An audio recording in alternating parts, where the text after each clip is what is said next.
Something deep beneath America's heartland is stirring, and it's not stopping. Once known for its quiet, geologically safe soil, the Midwest is now trembling again and again. According to the U.S. Geological Survey, earthquakes of magnitude 3 or higher in the central and eastern United States have exploded from roughly 25 a year before 2009 to several hundred annually today. Oklahoma, once barely on the seismic map, recorded more than 900 in 2015 alone. What changed? Why is solid ground betraying us now? And more importantly, who pushed it to this point? These are not random acts of nature. They are warnings written by decades of reckless policies buried beneath our feet. This is the Downturn Report, where the truth gets personal. And today, we're digging into why hundreds of quakes are shaking the Midwest, and how America is finally paying the price for its own plans. Whispers beneath the Midwest. It begins like a prank from the earth itself. A faint shiver underfoot, a lamp swaying in the living room, a picture frame tilting just enough to make you wonder if your mind is playing tricks. But then it happens again, and again, and again. Week after week, the ground beneath America's Midwest, a region long thought to be geologically asleep, is stirring like an old giant shifting in its bed. What once happened once in a blue moon now strikes dozens, even hundreds of times in a single year. According to the U.S. Geological Survey, USGS, earthquakes of magnitude 3.0 or higher in the central and eastern United States have exploded from roughly 25 a year before 2009 to several hundred annually today. Oklahoma, once a geological wallflower, is now the reluctant star of the seismic stage, jumping from just a handful of quakes per year to more than 900 by 2015. On September 5th, 2025, a magnitude 2.4 quake rippled through Fenton, Missouri. Hardly catastrophic, yet deeply symbolic, like the first tremor before a storm. And history offers sobering reminders that small quakes can foreshadow far greater chaos. In 1968, an Illinois quake of magnitude 5.3 rippled across 23 states, knocking down chimneys and shaking homes far beyond its epicenter. In 2008, a magnitude 5.2 quake in the Wabash Valley sent tremors hundreds of miles. Yet what's unfolding today is not a single dramatic rupture. It's a relentless drumbeat beneath our feet, a Morse code from the deep crust whispering that something is changing. This wave is not just unusual, it's alarming. The Midwest is no California or Alaska. Its earthquakes have always been small, rare, and forgettable. But the post-2009 surge is too steep to explain away as coincidence or better sensors. USGS calls the rise dramatic and acknowledges much of it is real. For the first time ever, induced earthquakes, those triggered by human activity, now appear in national hazard forecasts. And the danger here is magnified. Soft, ancient sediments beneath the region act like an amplifier, letting seismic waves travel much farther than they would in the rocky West. Infrastructure built decades ago under the assumption that the ground would remain still now sits vulnerably atop a restless foundation. Experts warn there's a 7 to 10% chance of a magnitude 7.5, 8.0 quake in the next 50 years, the kind that would rip apart pipelines, fracture roads, and force tens of thousands to flee. Across small towns, people record swaying chandeliers, rattling windows, and creaking beams. Scenes more at home in Los Angeles than in Missouri or Illinois. Why is the ground moving here? They ask. And that's the question we must confront, because these are no longer random murmurs. They are a message from below, a warning that something far deeper and far more dangerous may be unfolding beneath our feet. To understand how far this could go, we must journey back in time to the earthquakes that once reshaped this land and left behind warnings carved in stone. Echoes of the past.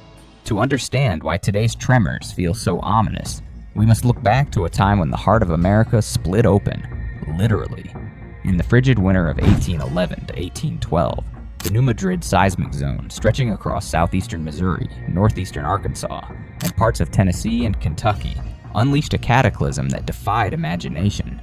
At least 3 colossal earthquakes, estimated between magnitude 7.0 and 7.8, struck in quick succession. The first at 2:15 a.m. on December 16, 1811, followed by 2 more on January 23rd and February 7th, 1812. These were not mere shakes of the ground, they were earth-rewriting events. The Mississippi River briefly reversed its flow. Sand and water exploded upward in massive sand blows over more than 10,000 square kilometers, and the land itself cracked, sank, and spread apart. Shockwaves were felt across 5 million square kilometers, and damage spread over $600,000, a scale unmatched east of the Rockies. Aftershocks rumbled for years, some still felt as late as 1817, as if the Earth itself was groaning from the trauma. The Midwest seismic story didn't end there. Nearly 2 centuries later, on April 18, 2008, a magnitude 5.2 earthquake struck near Mount Carmel in Illinois' Wabash Valley at a depth of about 14.3 kilometers. It rattled homes across 16 states, waking more than 40,000 people from their sleep. Over the next month, more than 250 aftershocks followed, some reaching magnitude 4.6. Damage was limited. Cracked walls, toppled chimneys, brief power outages. But the message was unmistakable. The ground beneath America's heartland was not as still as many believed. It was not the first reminder. In 1968, a magnitude 5.4 quake shook much of the region, proving that this supposedly quiet interior could still roar when it chose to, and the ground has never truly gone silent. The faults beneath the Midwest do not operate on human time. They breathe and shift on a geological clock. Their rest between major quakes is not peace, it is patience. Today, small but persistent tremors ripple through the Illinois Basin, the Wabash Valley, and beyond, forming a subtle but undeniable pattern of seismic activity that defies the myth of stable ground. If history alone were not enough, modern times add another layer of warning. Oklahoma, once nearly quake-free, now records hundreds of earthquakes every year, many linked not to nature but to human actions like wastewater injection.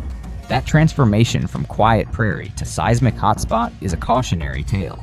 It shows that human hands can awaken sleeping faults, and that the next great quake in America's interior may not just be a matter of when, but also what we've done to provoke it. Beneath the quakes lies a human hand. Beneath the shaking ground of the Midwest, another kind of pressure is building, one not born of tectonic plates alone, but of policies, permits, and misguided solutions pushed deep into the earth. This is not just nature stretching in its sleep, it is the cumulative weight of human decisions, layered over decades, that has changed the way the land breathes. Projects sold as progress, from deep wastewater injection wells to aggressive oil recovery, from river diversions to green carbon storage, have all disturbed the delicate balance of the subsurface, and the consequences are now shaking homes and lives. The very region Americans once trusted as a geologically safe zone is becoming a laboratory of unintended consequences. In this part, we peel back the layers on 6 real-world policies and projects, each launched in full view of the public, and trace how they may be fueling the quakes now rattling America's heartland. Fault lines of responsibility. Beneath the trembling ground of America's Midwest, a deeper and far more unsettling story is unfolding. One not written by tectonic forces alone, but by human hands. What we are witnessing is not just the restless stirrings of nature. It is the cumulative result of decades of policies, industrial gambles, and solutions that were supposed to help, but instead rewired the land beneath our feet. Like pressure building in a sealed chamber, every injection well, every redirected river, every green storage experiment has added new stress to an already fragile system. And now, the Earth is speaking back, through hundreds of tremors where there once were none. The truth is that the Midwest, once considered the geological safe zone of the United States, is paying the price for 6 major government-backed decisions that change the way the subsurface behaves. Take, for example, the aggressive expansion of deep wastewater injection wells, a practice that exploded alongside the shale oil boom after 2008. Billions of gallons of toxic brine, a byproduct of oil and gas extraction, have been pumped miles underground into porous rock layers, increasing pore pressure and destabilizing ancient faults. The U.S. Geological Survey has linked this injection activity directly to seismic swarms in states like Oklahoma, Kansas, and parts of the Midwest. Quakes once rare are now routine, a grim side effect of industrial ambition. Another culprit lies in enhanced oil recovery, EOR programs, launched under federal incentives in the 2010s, which inject water and CO2 under high pressure to squeeze out the last drops of petroleum. These projects, hailed as breakthroughs in domestic energy independence, have had an unintended consequence. raising subsurface pressures and reactivating long-dormant fault lines. Studies by the National Academy of Sciences found that regions near EOR operations experience significant increases in earthquake frequency, proof that fossil fuel extraction has a seismic cost. The Army Corps of Engineers river diversion and flood control projects, many of which date back to the mid-20th century but have been aggressively updated in recent decades, also play a hidden role. By redirecting groundwater and altering natural recharge patterns, these massive engineering efforts have changed subsurface stresses. What was once a balanced hydrogeological system is now a patchwork of pressure zones, and even small shifts in water load can influence fault slip, a phenomenon documented in seismological studies from Illinois to Missouri. The push for a green future has added its own layer of risk. The U.S. Department of Energy's Carbon Capture and Storage (CCS) initiatives, particularly large-scale pilot projects in Illinois' Simon Sandstone Formation, involve injecting millions of tons of compressed CO2 deep underground. While marketed as a climate solution, these injections also elevate pore pressure, the same mechanism behind many induced quakes. The 2011 Decatur CCS project, for instance, recorded swarms of microseismic events shortly after injection began, offering a troubling preview of how well-meaning environmental policy can still shake the ground. Even saltwater disposal from agricultural drainage, a less publicized but widespread practice across the Midwest, has contributed to subsurface stress. As industrial-scale farming intensified, billions of gallons of excess irrigation water, often laced with nitrates and salts, have been channeled into deep wells. This quiet form of disposal, seldom discussed outside environmental circles, alters fluid dynamics underground and weakens fault stability in ways that scientists are only beginning to understand. Finally, the EPA's Class 2 injection well permitting system, designed to regulate underground fluid disposal, has itself become part of the problem. Loopholes, lax oversight, and political pressure to expand domestic energy have allowed tens of thousands of injection wells to operate with minimal seismic risk assessment.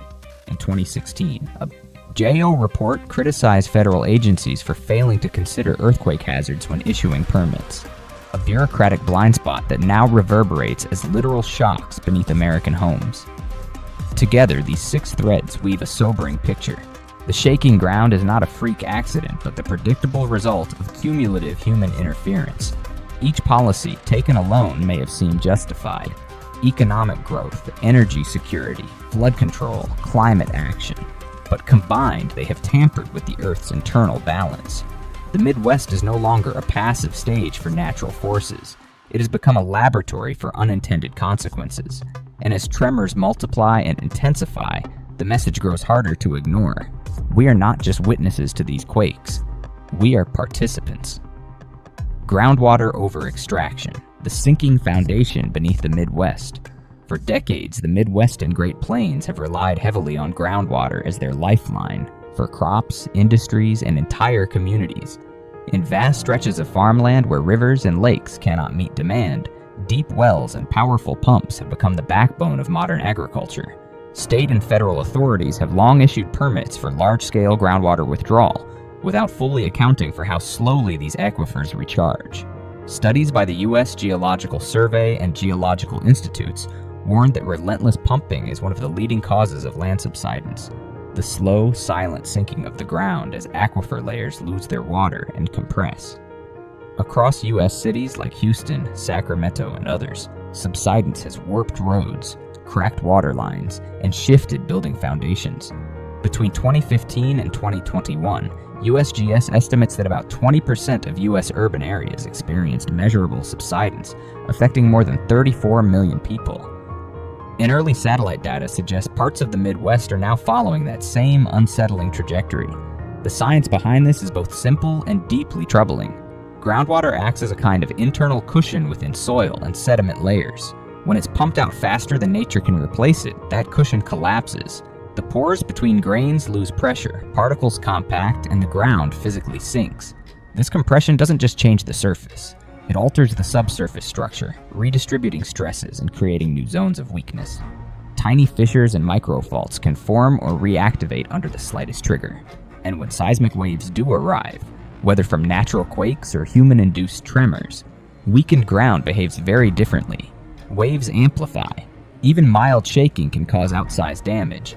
And where soft, water-saturated soils meet a jolt, liquefaction becomes more likely, turning stable ground into something that behaves like quicksand, a nightmare scenario for the flat plains of the Midwest. Policy choices have made the problem worse. Many Midwestern states continue to issue permits for massive groundwater extraction with minimal oversight. State-level groundwater management acts exist in name, but often lack strong enforcement or regular monitoring of withdrawal rates over time. Agricultural subsidies and land expansion incentives further fuel the pressure, encouraging farmers to drill deeper and pump harder to sustain water-intensive crops. What was meant to grow prosperity has drop by drop eroded the very ground it stands on. The consequences are no longer hypothetical. Across the United States, land has been documented sinking by millimeters to centimeters per year, enough to fracture roads, misalign sewer lines, and deform building foundations. In parts of the Midwest, INSAR and GPS data now confirm localized subsidence zones forming under key agricultural regions. When earthquakes strike, even minor ones, these weakened zones shake harder, crack wider, and face far greater risk of liquefaction than stable ground. This is the hidden price of groundwater mismanagement. In chasing agricultural growth and urban expansion without accounting for geological limits, policymakers have, year by year, ground down the land's strength. The Midwest is now more like a sponge than a stone, soaking up seismic energy and amplifying its destructive force. Small quakes that once passed unnoticed now strike harder, not because they've grown stronger, but because the earth beneath them has grown weaker, and that is part of the debt now coming due. If the ground beneath your home has already begun to sink, even a gentle tremor can strike like a hammer on a cracked foundation, and the aftermath will be anything but gentle. Geothermal stimulation, when clean energy shakes the ground. For decades, geothermal energy, especially enhanced geothermal systems, EGS, has been championed as one of America's most promising renewable frontiers. Unlike conventional geothermal, which taps naturally permeable hot water reservoirs, EGS actively creates them by injecting high-pressure water deep into hot rock layers to fracture or reopen cracks. That water then circulates back to the surface, carrying heat to generate electricity. The concept is elegant, turning the Earth's own warmth into power, and it has been embraced by federal and state agencies alike. Under the National Environmental Policy Act, NEPA, EGS projects must assess seismic risks, with agencies like the Bureau of Land Management, BLM, the Department of Energy, DOE, and the National Renewable Energy Laboratory, NREL, collaborating on safety evaluations. Guidelines such as the Protocol for Addressing Induced Seismicity associated with enhanced geothermal systems have been developed to monitor microseismicity and set stop rules if activity crosses danger thresholds. Yet the process that promises clean energy can also sow seismic seeds. Injecting fluid into deep, hot rock at extremely high pressures raises pore pressure within fractures and reduces the friction that keeps rock layers locked together. If a fault lies nearby, even one thought to be dormant, it can slip. Rapid pressure changes during stimulation or sudden shutdowns can jolt the subsurface, shifting stress balances and triggering small earthquakes. Most EGS projects record swarms of microseismic events, faint tremors too small to feel but revealing intense subsurface changes. And if the project site overlaps with an undetected or underestimated fault, these tiny quakes can cascade, growing stronger and spreading farther. This is especially concerning in the Midwest, where underlying geology has not been as thoroughly mapped for geothermal development. The injection process could unknowingly press on sensitive zones that have lain quiet for centuries. In practice, EGS oversight remains uneven. While NEPA reviews and agency collaborations exist, standards for pressure control, mitigation, and public transparency vary from project to project. Some require microseismic monitoring but do not mandate data disclosure or automatic shutdowns when thresholds are exceeded. If EGS surveys or pilot projects have been authorized near Midwestern fault zones without rigorous seismic risk modeling, they could be silently loading those faults with new stress, setting the stage for future shaking. Globally and in U.S. pilot sites, microseismicity is a common signature of geothermal stimulation, and while large, damaging earthquakes remain rare, the risk is well established. Reports from the EPA, National Academy of Sciences, and induced seismicity studies all warn that sudden pressure changes are a direct trigger for fault movement. Over years of repeated injections, even subtle stress changes can accumulate, priming nearby faults for eventual slip. If authorities once permitted geothermal projects near the Midwest's hidden faults without fully accounting for subsurface pressure risks, they may have lit a slow-burning fuse. A green solution, conceived to safeguard the future, could instead become a buried pressure bomb, shaking the heartland not decades from now, but far sooner. When clean energy comes with buried pressure, the silent rocks beneath us today may thrash violently tomorrow. CO2 injection, a green gamble beneath the Midwest. In the race to cut greenhouse emissions and extend the life of dwindling oil fields, the U.S. government and major energy companies have poured resources into carbon capture and storage, CCS, and enhanced oil recovery, EOR.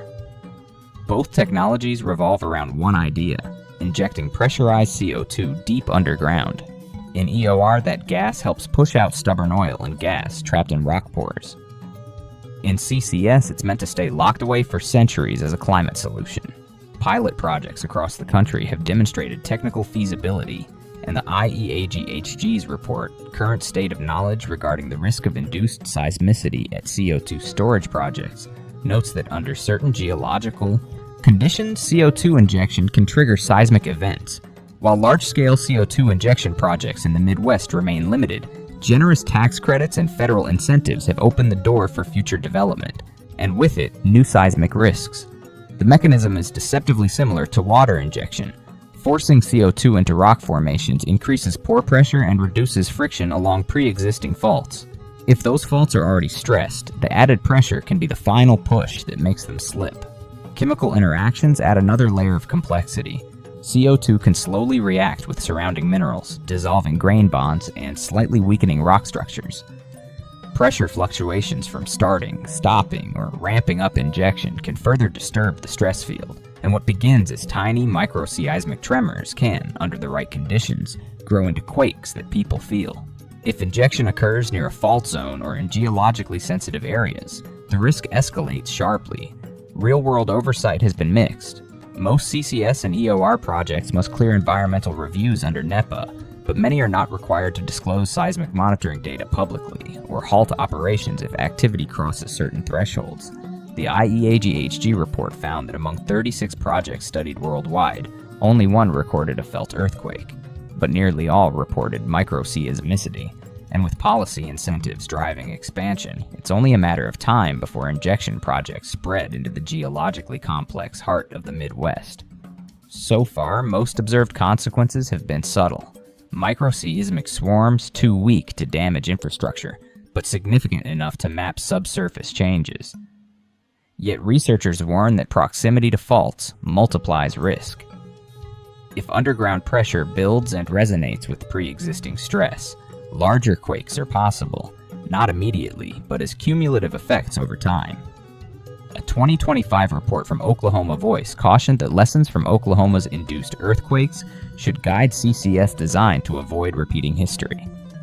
If CO2 injection moves into Midwestern formations without rigorous assessment of pressure dynamics and fault conditions, the consequences could be severe. A policy born as a climate solution could become a geological trap, with residents paying the price for miscalculations made far above their heads. The banner of green progress risks masking a fault line of its own, one that could split the heartland open if pushed too far. A project meant to fight greenhouse gases could end up awakening sleeping faults if underground pressure is left unchecked. Deep mining, digging into disaster. Beneath the surface of the Midwest, far from public view, another kind of pressure is quietly building. One created not by nature, but by drills, dynamite, and human ambition. Deep mining operations, geological exploration, boreholes, and subsurface research projects have long been part of America's resource strategy.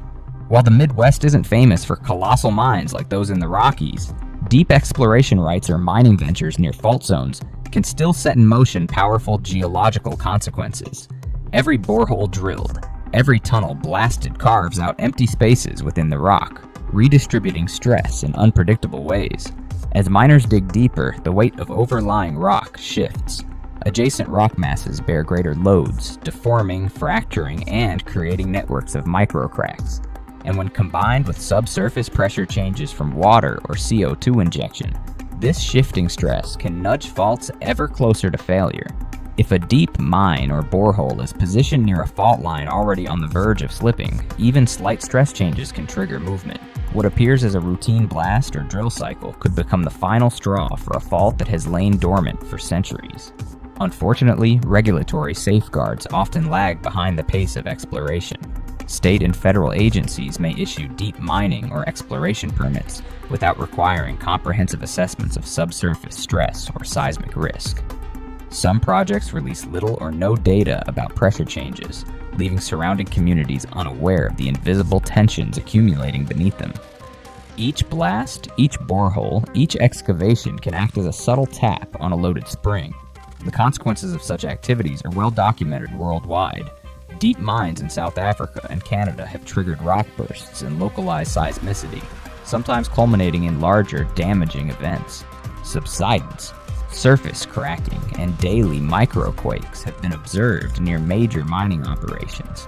If similar activities occur near faults in the Midwest, repeated microshocks from routine mining could accumulate, eventually unlocking a larger seismic release.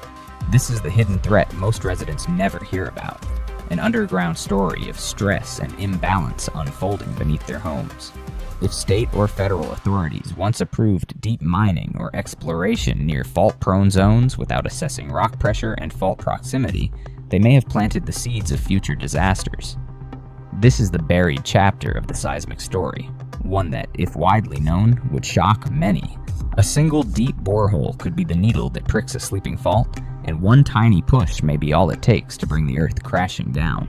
It was never a single rogue project that set the Midwest trembling. It was a chorus of sanctioned choices, layered year after year, each one driving the ground a little closer to its breaking point.